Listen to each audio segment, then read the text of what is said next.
Sot, lutu përmes fjalës me David Platt. Deri kur do të më harrosh, o Zot? Vallë kështu do të jetë për jetë? Deri kur do të më fshehësh fytyrën tënde? Deri kur do të marr vendime në shpirtin tim dhe do të kem pikëllim në zemrën time tërë ditën? Deri kur do të ngrihet armiku im mbi mua? Shiko me vëmendje dhe përgjigju, o Zot, Perëndia im, ndriço sytë e mi, që të mos më zër gjumi në gjumin e vdekjes dhe armiku im të thot e munda, dhe armiqtë e mi të mos gëzohen kur unë lëkundem.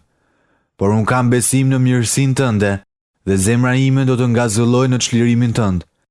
Unë do t'i këndoj Zotit, sepse ai më ka trajtuar me shumë shpirtmadhësi. Psalmi 13, vargu 1 deri në vargun 6.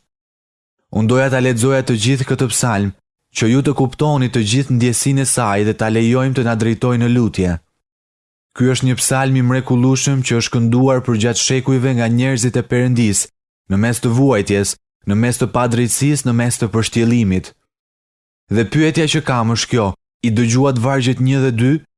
4 herë psalmisti thot: deri kur do të zgjas kjo? A jeni ndjerë ndonjëherë kështu në jetën tuaj dhe në rrethanat në të cilat jeni gjendur? Deri kur, o Zot? Kur do të ndaloj kjo? Ju jeni lodhur në një botë me mëkat. Deri kur, o Zot?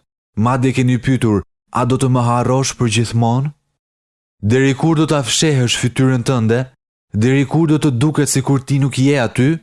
Kjo është një thirrje e sinqertë për Perëndin. Ka një arsye pse ky psalm është kënduar përgjatë shekujve. Sepse në një botë të sëmurë nga mëkati, këto janë emocionet e vërteta dhe këto janë pyetjet e vërteta. Një thirrje, vargu 3 thot: shiko me vëmendje dhe përgjigju, o Zot. Unë i kam kthyer syt nga ti, kam nevojë për ndihmën tënde. Dhe më pas arrim në vargun 5 ku psalmisti thot: unë kam besim në mirësinë tënde dhe zemra ime do të ngazëllojë në çlirimin tënd. Unë do t'i këndoj Zotit. Sa përsëritje e bukur, çfarë transformimi. Kjo është një këngë besimi në mes të pyetjeve të kësaj bote, me qëllim që njerëzit të shohin nga Zoti dhe të thonë se kanë besim tek ai. Unë kam besim në dashurinë tënde, do të ngazëlloj në shpëtimin tënd dhe do të këndoj ty. Pse? Vargu 6 thot: sepse ti më ke trajtuar me shumë shpirtmadhësi.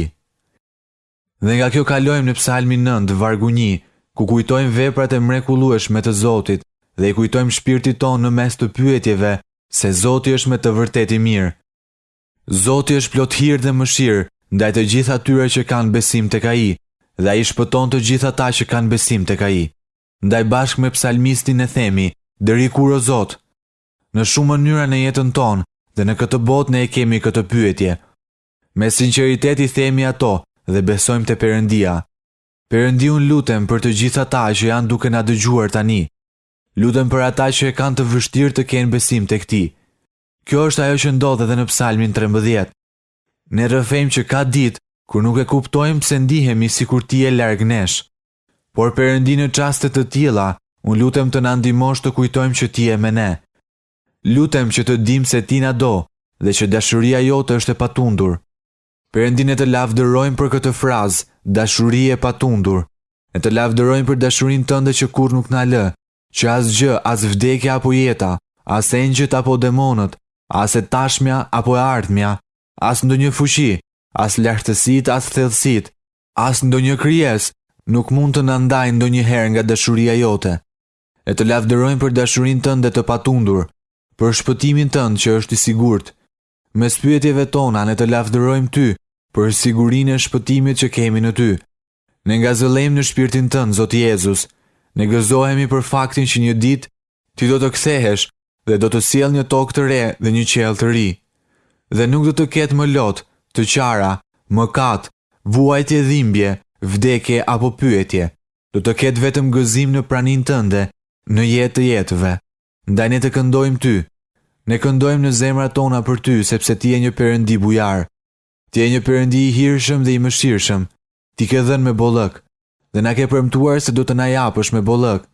E gjithë lavdia është për emrin tënd, Perëndi. Sepse kur kemi pyetje dhe jemi të lënduar, dashuria jote është e qëndrueshme dhe shpëtimi yt është i sigurt. Ne të lavdërojmë Jezus për këtë realitet dhe pushojmë nga zëllejmë në ty, Zot. Ne lutemi për të gjitha këto në emrin e Jezusit. Amen.